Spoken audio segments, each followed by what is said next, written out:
Selamat pagi saudara-saudari yang dikasihi Tuhan Yesus Kristus. Salam sejahtera bagi kita semua. Kita akan merenungkan firman Tuhan untuk kita hari ini. Namun sebelum merenungkannya, mari kita berdoa. Dengan penuh ucapan syukur kami panjatkan ya Tuhan atas penyertaan-Mu dalam kehidupan kami. Terima kasih juga atas udara pagi hari ini. Kami masih boleh menghirupnya. Berfirmanlah ya Tuhan, dan mampukan kami untuk mengerti akan firman-Mu, untuk menjadi bekal kehidupan kami. Di dalam nama Tuhan Yesus Kristus, kami berdoa dan mengucap syukur. Amin. Firman Tuhan yang akan kita renungkan hari ini, Selasa 10 November 2020, yaitu dari kitab Efesus 4 ayat 32, demikian bunyinya. Tetapi hendaklah kamu ramah seorang terhadap yang lain, penuh kasih mesra dan saling mengampuni, sebagaimana Allah di dalam Kristus telah mengampuni kamu. Demikian firman Tuhan untuk kita pada hari ini.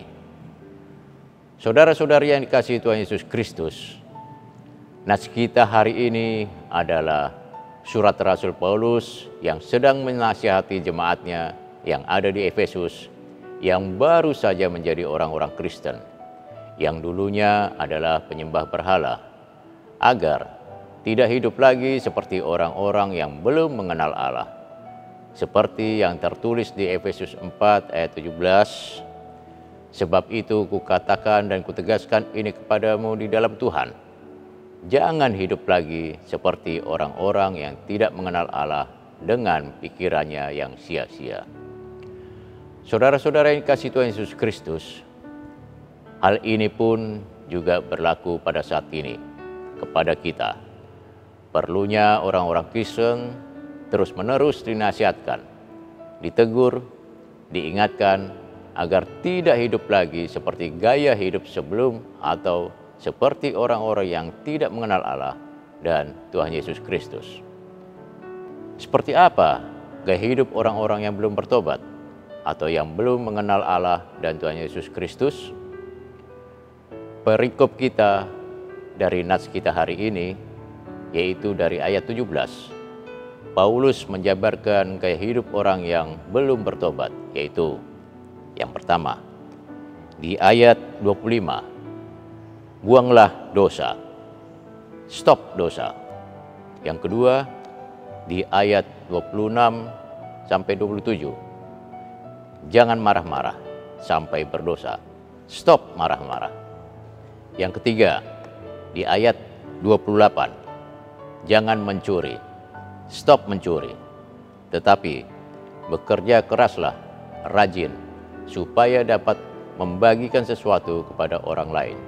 Jadi, tujuan orang Kristen bekerja harus berbeda dengan orang lain, yaitu bukan sekedar meningkatkan standar hidup pribadi, melainkan supaya dapat memberi kepada orang yang berkekurangan, mendukung pekerjaan Tuhan, dan lain-lain. Yang keempat, di ayat 29, jangan ada perkataan kotor, stop kata-kata kotor. Yang kelima, di ayat 30, jangan mendukakan Roh Kudus Allah. Roh Kudus Allah diam dan hidup dalam diri orang yang lahir baru, manusia baru. Nah, seperti apa tindakan yang mendukakan Roh Kudus Allah? Seperti yang tertulis di ayat 31, yaitu kepahitan, kegeraman, kemarahan, pertikaian, dan fitnah. Buang semuanya itu. Saudaraku, gaya hidup ini adalah akibat dari kejatuhan manusia ke dalam dosa oleh manusia Adam di Taman Eden. Semua manusia telah berbuat dosa dan telah kehilangan kemuliaan Allah. Roma 3 ayat 23. Manusia yang awalnya diciptakan menurut gambar dan rupa Allah telah rusak. Dan oleh inisiatif Allah sendiri dalam rancangan keselamatan bagi manusia untuk memulihkan gambar dan rupa Allah yang telah rusak, Maka diutuslah Yesus Kristus untuk memberitakan kabar baik dan menebus dosa manusia tersebut dengan mati di kayu salib. Lunas. Manusia yang telah berhutang dosa telah dibayar lunas. Orang yang percaya dan menerimanya akan dibaharui kembali seperti gambar dan rupa Allah yang benar. Itu yang mau dikatakan Paulus kepada jemaatnya di Efesus. Kamu bukan demikian. Kamu beda. Kamu juga sudah menjadi manusia baru. Kamu sudah menjadi milik Kristus. Kamu telah belajar mengenal Kristus. Kamu telah mendengar tentang Dia dan menerima pengajaran di dalam Dia menurut kebenaran dalam Yesus Kristus. Ayat 21. Maka kamu harus tanggalkan manusia lama. Di ayat 22. Supaya kamu dibaharui di dalam roh dan pikiranmu. Ayat 23. Sehingga dapat menjadi manusia baru yang diciptakan menurut kehendak Allah di dalam kebenaran dan kekudusan yang sesungguhnya. Ayat 24. Jadi, tanggalkan gaya hidup yang lama, seperti yang dijabarkan di atas, dan mau dibaharui di dalam roh dan pikiran, agar bisa menjadi manusia baru dengan gaya hidup orang Kristen. Lalu, seperti apa gaya hidup orang Kristen? Nah, saudaraku, nats kita hari ini inilah yang memberitahukan bagaimana gaya hidup orang Kristen.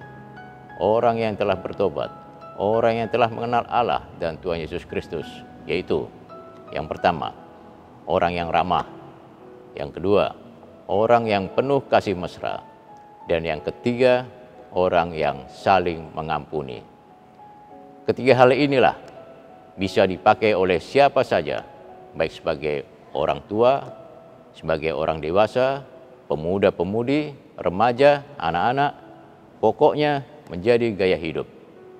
Siapa sih yang tidak suka dengan orang yang ramah, riang, dan penuh sukacita? Saudara dan saya pasti akan suka dengan orang yang seperti itu, yang membuat orang-orang di sekitarnya merasa nyaman. Apakah itu teman kerja, teman sekolah, teman bermain, teman berolahraga, teman sepelayanan, teman di lingkungan, di keluarga. Jadilah teman atau orang yang ramah. Siapa yang pernah disakiti, bahkan sampai menjadi geram, marah, memfitnah, bertikai, mari kita buang itu semua dan siap dibaharui di dalam roh dan pikiran kita dan menjadi orang yang penuh kasih dan mengampuni. Karena Tuhan telah lebih dahulu mengasihi dan mengampuni kita. Mari kita menjadi manusia yang baru dengan gaya hidup layaknya orang Kristen. Orang yang ramah, orang yang penuh kasih mesra, dan orang yang saling mengampuni. Amin. Selamat pagi, selamat beraktivitas. Tuhan Yesus memberkati kita semua. Mari kita berdoa. Terima kasih ya Bapa atas firman-Mu pada pagi hari ini. Melalui surat Paulus ini, kami diajarkan untuk menjadi manusia baru dengan gaya hidup orang Kristen. Menjadi orang yang ramah, yang penuh kasih mesra, dan yang saling mengampuni. Mampukan kami melalui Roh Kudus-Mu ya Bapa, agar kami mampu dengan gaya hidup ini sepanjang hidup kami. Ampun atas segala dosa dan pelanggaran kami. Di dalam nama Tuhan Yesus Kristus kami berdoa. Amin.